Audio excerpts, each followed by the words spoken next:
In recent years, Fort Lauderdale has reinvented itself, and what you'll find today, I think you're gonna love. I'm Erik the Travel Guy, and this is my top 5 in Fort Lauderdale, Florida. This charming beach locale is perfectly situated on the Atlantic Ocean and is often referred to as the Venice of America for its unique canal system. Fort Lauderdale is home to about 180,000 friendly locals, and the #1 attraction here, you guessed it, the beach. We'll get to that in a moment. You may be wondering where you're going to stay while you're in town, and I have some suggestions for you. Most of the major hotel chains have properties all along A1A or Fort Lauderdale Beach Boulevard, but if you're looking for something a little more unique, I say get off the beach and come home to Manhattan Tower. This charming 13-room option is locally owned, and each studio, 1 or 2 bedroom apartment features a full kitchen and a peaceful yet hip vibe. Number 5 on the list is Olas Boulevard, and let me tell you, it is a mile of fashion, chic boutiques, cafes, and plenty of places to people watch. If you want to continue your shopping adventure, step inside the Sawgrass Mills Mall or the Galleria Mall. All right, let's talk transportation in and around Fort Lauderdale. The major airport is the Fort Lauderdale Hollywood International Airport. It's located about 2 miles from downtown Fort Lauderdale. Its 3-letter airport code is FLL. The Miami International Airport is about 30 miles to the south.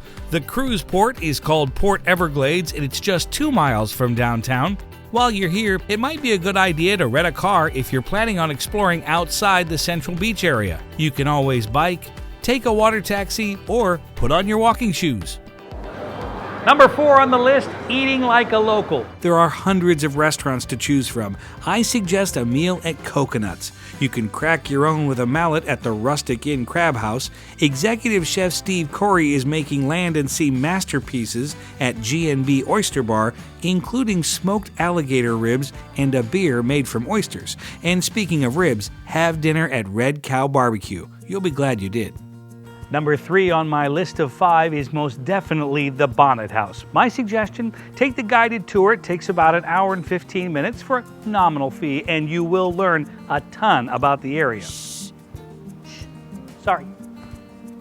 The Riverwalk is where you'll find the Broward Center for the Performing Arts, the Museum of Discovery and Science, Fort Lauderdale History Center, Museum of Art of Fort Lauderdale, and the Fort Lauderdale International Film Festival.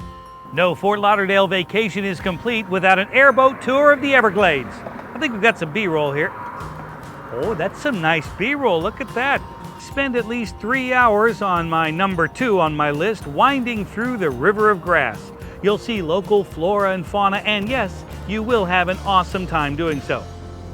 Well, we couldn't have made the build-up any bigger because the biggest attraction here in Fort Lauderdale is, of course, the beach. But I have some tips. Spend the day snorkeling, parasailing, jet skiing, or just taking in the rays from a comfy spot. The crazy spring break scene is almost completely a thing of the past. Today, you'll mostly see young couples, groups of friends, and families.